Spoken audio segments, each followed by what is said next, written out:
Hello friends, I'm teaching you subject environmental awareness of SYBSc class. We are studying the chapter 3rd ecosystem and this is your part 6. Okay, I am Dr. Sangeeta Kulkarni of Radhabai Kale Mahila Mahavidyalaya, Ahmednagar. In this part we are going to study about the ecological pyramids. Okay, म्हणजे ecological Manora. So this we are going to study.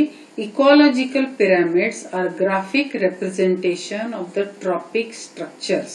आपण मागच्या chapter मध्ये किंवा अध्यायामध्ये काय शिकलो होतो? आपण शिकलो होतो की फूड चेन आणि फूड वेब असतात. फूड चेन हे अन्नाचे वेगवेगळ्या स्तरावर अन्न पुरवत असतात किंवा they are transferring from one trophic level to another trophic level. Now these are basically we are showing you these pyramids in the form of a triangular graphs. Okay, these pyramids are pyramid म्हणजेच triangular graph असतात.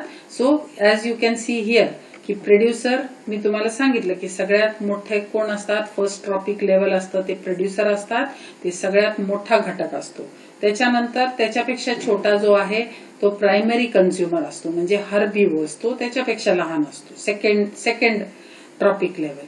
मग third trophic level जे आहे ते secondary consumer आहे, ते त्याच्यापेक्षा लहान असतात. त्याच्यापेक्षा वरचं जे आहे ते tertiary consumer having the smallest. तर ह्याच्या वरचे जितके असतील ते सगळे टर्शरीज कन्झ्युमर आहेत. So it goes on reducing. So automatically this forms a triangular structure. That means it also shows you that as you go up the size goes on reducing, the number goes on reducing and the energy goes on reducing. Okay, so this whatever triangle, wherever you see the tip, towards the tip it is going to reduce. Okay, so it is in this manner. So how do you define it? It is the graphic representation of biomass and energy of successive trophic levels of an ecosystem. हे काय आपण हे आर्टिफिशियलच बनवलेलं आहे, म्हणजे आपण त्याला ग्राफद्वारे दाखवायचा प्रयत्न करतोय की ट्रॉपिक लेवल जे असतात ते असे असतात, एकावर एक जसं आपण दगड ठेवतो छोटे छोटे छोटे म्हणजे बॅलन्स होतं, तसं नेचर पण तसंच करतं. बॅलन्स करण्यासाठी सगळ्यात जास्ती प्रमाणात प्रोड्युसर असतात, त्यांच्यापेक्षा कमी प्रायमरी कन्झ्युमर असतात, त्यांच्यापेक्षा कमी सेकंडरी कन्झ्युमर असतात आणि सगळ्यात कमी टर्शरी कन्झ्युमर असतात. Okay, the term ecological pyramid was first proposed by a British ecologist Charles Elton in 1927. The graph is usually conical with highest energy and biomass at the base reducing till the top. Okay, म्हणजे हळूहळू वरती जसं जाईल तसं ते कमी कमी होत जातो. And I told you this is a triangular structure which is produced. Okay. Okay, next now we will study the types of ecological pyramids. There are 3 types of ecological pyramids that are studied. This is most important topic. So types we are studying. Ecological pyramid म्हणजे तुम्हाला आता सांगितलं, it is the graphical representation of the different trophic levels. Okay, तर ह्याच्यामध्ये पहिला आहे pyramid of number. हे काय दाखवतं? It shows the number of individuals in each trophic level. When you make a triangle, what does this show? या triangle मध्ये तुम्हाला काय सांगता येईल की प्रोड्युसर सगळ्यात जास्ती प्रमाणात आहे, त्यांच्यापेक्षा कमी कन्झ्युमर आहे प्रायमरी, मग सेकंडरी आणि मग टर्शरी. हा ग्राफ आहे, हा असा अपराइट आहे आणि it shows that the number goes on reducing as you go upper in the tropic level. Okay, highest are the producers and lowest are the secondary carnivores. ह्यांना काय म्हणतात? Secondary and tertiary carnivores. These are herbivores, primary carnivores and secondary carnivores. Okay, this is a upright pyramid. हा इथे जो upright आहे म्हणजे असा वरच्या बाजूला, आणि कधी कधी उपडा पण पिरामिड असतो, त्याला फॉरेस्ट इकोसिस्टम म्हणतात. आता हे असं का बनवलेलं आहे? तर फॉरेस्ट मध्ये आपण काय दाखवले की एक झाड ते असं आहे, त्या एका झाडावर राहणारे खूप पक्षी आहेत, पक्ष्यांपेक्षा जास्ती किडे आहेत. आपण जर विचार केला तर एक झाड, एका झाडावर असणारे अनेक पक्षी, पक्ष्यांचे टोटल नंबर जास्ती आहे. पक्ष्यांपेक्षा हे जे आहेत हे सगळे आपण काय म्हणतो छोटे कीटक आहेत किंवा छोटे इन्सेक्ट्स आहेत, त्यांना पक्ष्यांना खाणारे इन्सेक्ट्स खूप प्रमाणात आहेत. आणि हे जे सगळे वरचे आहेत हे बॅक्टेरिया, व्हायरसेस आणि बाकीचे स्ट्रक्चर आहेत. So they are in more number. So automatically one tree is having many many birds are eating many insects, or you can say these are eaten by insects. These are herbivores, and then and finally there are these bacteria or the fungi which are largest in number. Okay, for number you are having an upright pyramid, also an inverted pyramid. दोन्ही प्रकारचे pyramid हे number साठी असू शकतात. म्हणजे number एका झाडाचा मोजला, आपण सगळे झाड नाही मोजले, एका झाडामुळे हा इन्व्हर्टेड पिरॅमिड झालेला आहे. इन्व्हर्टेड पिरॅमिड हा फॉरेस्ट इकोसिस्टीम मध्ये सापडतो आणि अपराइट पिरॅमिड हा ग्रासलँड इकोसिस्टीम मध्ये सापडतो. Okay, so this is you can see की ही पोषण पातळी जी आहे ट्रॉपिक लेवल ही कशी कमी कमी होत जाते. त्याचं कारण आहे की नेचरनीच तो बॅलन्स तयार केलेला आहे की प्रत्येक लेवलचे ऑर्गॅनिझम कमी कमी होतील आणि it will be displayed in the form of ecological pyramids. So that we come to know that whichever level human beings are omnivores, म्हणजे दोन्हीच्या मधले आहेत. प्रायमरी पण आहे आणि सेकंडरी पण आहे, म्हणजे दोन्ही खातात. So automatically this is in between the two. They are eating the plants as well as they eat the animals. So they are considered as omnivorous. They are neither carnivorous or they are not decomposers also. Okay. Now next, the second type of pyramid is called as the pyramid of biomass. जसा number वाढतो तसं त्यांचं वजन पण वाढतं. Okay, वजन.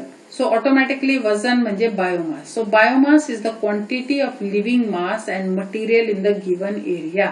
So when we consider number of plants, खूप plant असतील, सगळे मिळून प्लांटचं वजन किती असेल, जे काय त्याचं वजन असेल तो त्याचा बायोमास असेल. Okay, it shows the biomass in each tropic level. There are upright pyramids and there are inverted pyramids for food chain. आपण नाही ठरवत, ते नेचर ठरवतं की त्या इन्व्हर्टेड फूड चेन असली पाहिजे की अपराइट फूड चेन असली पाहिजे. The grassland and the forest ecosystem they are having upright pyramids and inverted pyramids are seen in pond ecosystem. Okay, so here you can see that this is the biomass. Wien you हे किती आहेत, 1000 kg. 1000 kgचे हे किती आहेत, herbivore 100 kg. हे किती आहेत, 10 kg. आणि हे किती आहे, 1 kg.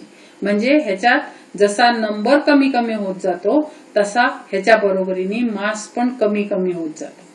As the number reduces, the mass also goes on reducing at every tropic level. Okay, and therefore we say that the pyramid of biomass is upright. It is in terrestrial ecosystem. But in aquatic ecosystem what happens? हे तुम्ही लक्षात घ्यायचे की terrestrial मध्ये बायोमासचा जो pyramid आहे तो upright आहे, पण तो ॲक्वेटिक मध्ये एक्झॅक्टली अपोजिट आहे, इन्व्हर्टेड पिरॅमिड आहे. त्याच्यामध्ये का, तर त्याचे जे प्रोड्युसर आहेत ते छोटे डायॲटम्स आणि अल्गी आहे, ते खूप छोटे आहेत बायोमास मध्ये, किंवा सगळं वजन मिळून तेवढं नाहीये. त्यांच्यापेक्षा हर्बिवोरसचं वजन जास्ती आहे, because there are number of small fishes which are eating this kind of diatoms or phytoplankton. And secondly are the carnivores which are big fish. त्याचं वजन खूप जास्ती आहे, ते कमी जरी प्रमाणात असले तरी त्यांचे वजन खूप जास्ती आहेत, and they are dependent on these herbivores. Okay, so here we have given 4 ग्राम ह्याचं वजन आहे सगळं मिळून, ह्याचं 8 ग्राम आहे आणि ह्याचं 12 ग्राम. So automatically this is a inverted ecosystem of different and you can say aquatic ecosystem where all these organisms live in water and there are small phytoplanktons eaten by small fishes and then finally eaten by larger fishes. So this is how it works. Okay, the pyramid of biomass, it works. Next is the pyramid of energy. The rate of passage of food energy through food chain to every tropic level is called as pyramid of energy. It is the rate of passage of food energy through food chain to every tropic level. The pyramid of energy are always in upright position in all the ecosystems. The pyramid of energy are always in upright position in all ecosystems. Okay, म्हणजे तुमचा जो pyramid of number आहे तो upright असू शकतो, तो inverted पण असू शकतो नंबरचा. दुसरा आहे पिरॅमिड ऑफ बायोमास, तो पण अपराइटही असू शकतो आणि बरोबरीने तो इन्व्हर्टेड पण असू शकतो. दोन्ही उदाहरणं तुम्ही पहा. पण तिसरा पिरॅमिड जो आहे पिरॅमिड ऑफ एनर्जी, तो कायम अपराईटच असतो. तो कायम अपराईटच असतो किंवा it is always in upward direction. The reason behind it is because the energy level goes on decreasing as you increase the height, or you can say as you go upper, automatically the energy pyramid goes on decreasing. म्हणजे इथे 100% energy होती, ती energy पुढच्या लेवलला गेली, primary कंझ्युमरने खाल्लं तर 10%च गेली. 10%वरनं पुढे जी गेली ती 1%च गेली आणि त्याच्या पुढे जी गेली ती 0.1%. So this is, it goes on reducing. Now this is a natural reduction that occurs due to the transfer of energy, because most of the energy is lost in the form of heat. Okay, this is another example of the food chain.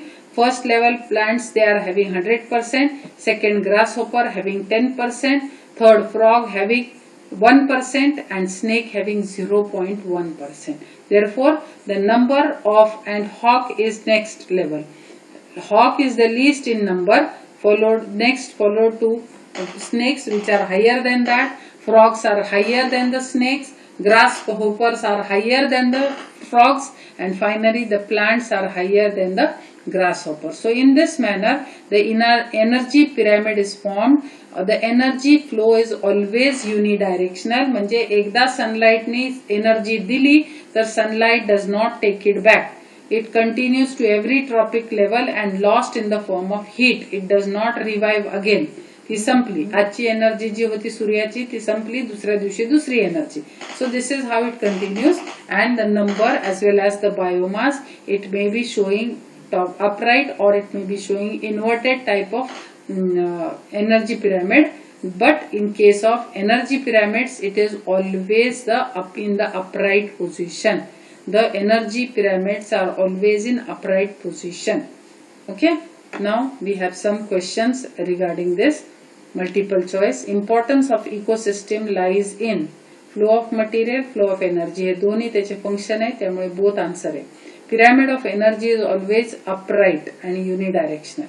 The biotic component includes producer, consumer and decomposer, all of the above. The biotic components include water, soil, light, all of the above. Very true, abiotic. In forest ecosystem, the producers show dash numbers.